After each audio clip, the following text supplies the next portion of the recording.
Hello students, today we will start our half chapter, The Superwoman of 7th standard, and now we will start from Anuradha TK, who was a Geocast Programmer Director of ISRO.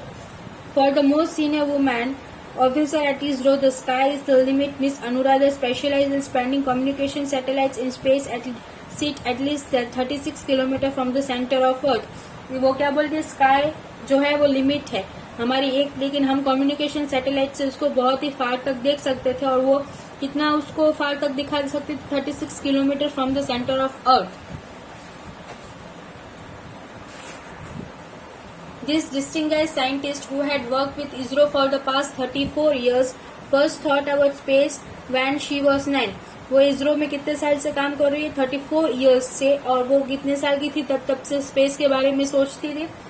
She was just 9 years old. It was the Apollo launch when Neil Armstrong landed on the moon. कौन सा launch था? Apollo launch, जब Neil Armstrong moon पे land हुए थे. We had no television in those days. हमारे पास उस time पे कोई टेलीविजन नहीं हुआ करता. I heard about it from my parents and teachers. I really ignited the imagination. I wrote a poem on a man landing on the moon in Kannada, my native language. वो क्या बोलती, तब हमारे पास TV नहीं थे, लेकिन मैंने Neil Armstrong के बारे में किससे सुना था, मेरे पेरेंट्स और मेरे टीचर से, और उसी टाइम पे मैंने एक पोएम लिखी थी, landing on the moon, a man landing on the moon. कौन सी लैंग्वेज में? कन्नड़ लैंग्वेज में. Considered a role model by other women scientists at ISRO, Miss Anuradha disagrees that women and science do not gel. I never liked subjects where I needed to remember a lot, and science looked logical to me. I don't believe that Indian girls think science is not meant for them, and I think maths is their favorite subject. वो क्या बोलती है, ऐसा नहीं है कि women science में कुछ नहीं कर सकती है, वुमेन भी साइंस में बहुत आगे बढ़ सकती है. ऐसा जरूरी नहीं है कि मैथ्स ही हमारा फेवरेट सब्जेक्ट हो, साइंस भी हमारा फेवरेट सब्जेक्ट हो सकता है और हम उसमें बहुत आगे बढ़ सकते हैं.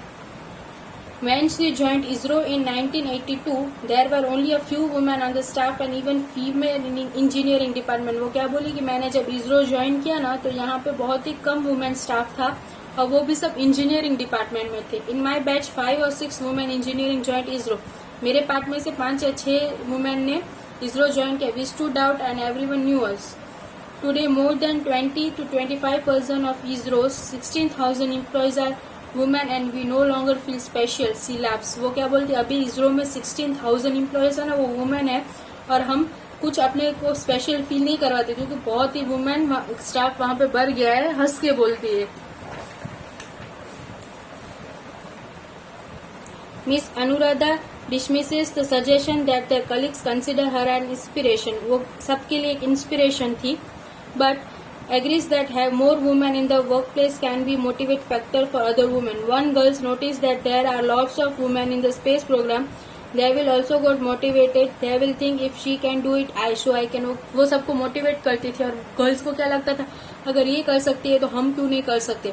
Although the number of women staff been growing steadily at ISRO, it is still way below the halfway mark. That's because we are still carrying cultural loads on our backs and many women think that priorities lie elsewhere at home, she says. वो क्या बोलते हैं, अभी भी women staff बहुत चाहिए, लेकिन हम अभी भी थोड़ा पीछे हैं इस मामले में, क्योंकि वुमेन ये सोचती है कि मैं घर पे ही काम कर सकती हूँ और कहीं नहीं, लेकिन ये जरूरी नहीं है. A women can do anything.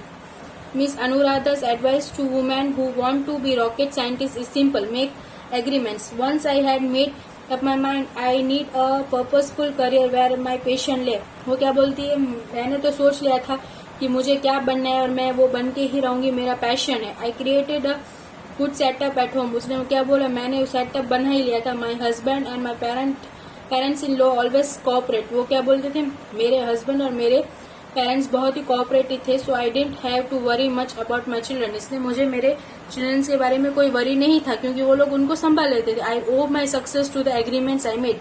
You have to give something to get something. That's life. वो क्या बोलते हैं, जिंदगी क्या है, कुछ दे के कुछ पाना ही जिंदगी है. So when there was work to do, when I was needed at the office, I was here working with passion. वो क्या बोले, जब मेरी जरूरत थी ऑफिस में, तब मैं यहाँ पे थी और बहुत पैशन से काम करती थी.